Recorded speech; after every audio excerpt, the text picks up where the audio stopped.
वेद कहते हैं जो भी जन्मा है वह मिट्टी का रूप मनुष्य हो, प्रकाश रूप का देवता हो या अग्नि रूप में ब्रह्म राक्षस हो, सभी को मरना है।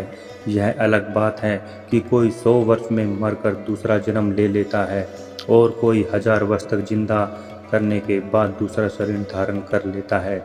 इसी तरह पुराणों में 14 इंद्र की तरह अब तक 14 यमराज भी हो चुके हैं। हिंदू धर्म के अनुसार यमराज मृत्यु के देवता हैं, जिनका उल्लेख वेद में भी आता है।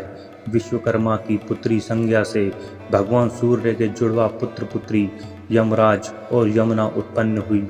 मार्कंडेय पुराण में लिखा है कि जब विश्वकर्मा की पुत्री संज्ञा ने अपने पति सूर्य को देखकर भय से आंखें बंद कर ली, तब सूर्य ने क्रुद्ध होकर उसे शाप दिया कि जाओ, तुम्हें जो पुत्र होगा वह लोगों का प्राण लेने वाला होगा।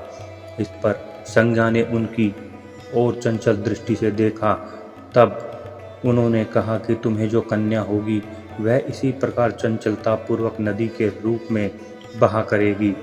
पुत्र तो यही यम हुए और कन्या यमी हुई, जो बाद में यमुना के नाम से प्रसिद्ध हुई। हिंदुओं का विश्वास है कि मनुष्य मरने के बाद सबसे पहले यमलोक में जाता है और वहाँ यमराज के सामने उपस्थित किया जाता है। वही उसकी शुभ और अशुभ कृत्यों का विचार करके उसे स्वर्ग या नरक में भेजते हैं। यह धर्मपूर्वक विचार करते हैं, इसलिए इन्हें धर्मराज भी कहा जाता है। यह भी माना जाता है कि मृत्यु के समय यम के दूत ही आत्मा को लेने के लिए आते हैं। मृत्यु के देवता यमराज की मौत हुई थी, ये जानकर आपको आश्चर्य होगा, लेकिन इस संबंध में एक पौराणिक कथा बहुत ही प्रचलित है। यूं तो यमराज की मृत्यु को लेकर कथा का भिन्न भिन्न वर्णन मिलता है, लेकिन यहाँ इससे जुड़ी एक कथा पढ़ने को मिलेगी। मान्यता है कि कालंजर में शिव भक्त राजा श्वेत राज्य करते थे।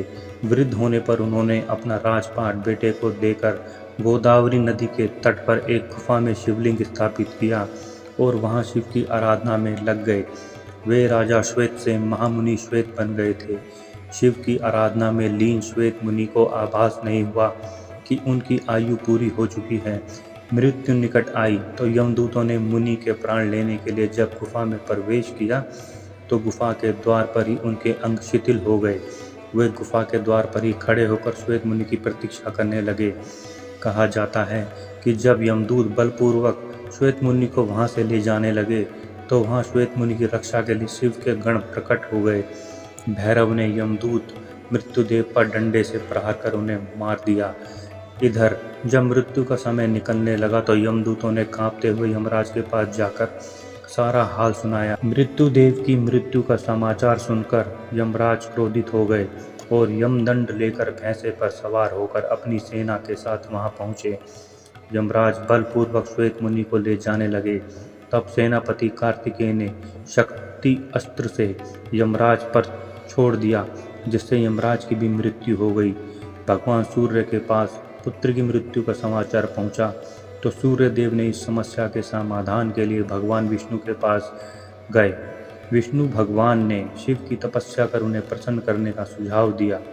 सूर्य देव की तपस्या से शिव प्रसन्न हुए और उन्हें दर्शन देकर वरदान मांगने को कहा। तब सूर्य देव ने कहा कि हे महादेव, मेरे पुत्र यमराज की मृत्यु के बाद पृथ्वी पर असंतुलन फैल गया है। संतुलन बनाए रखने के लिए यमराज को पुनर्जीवित करने की प्रार्थना की।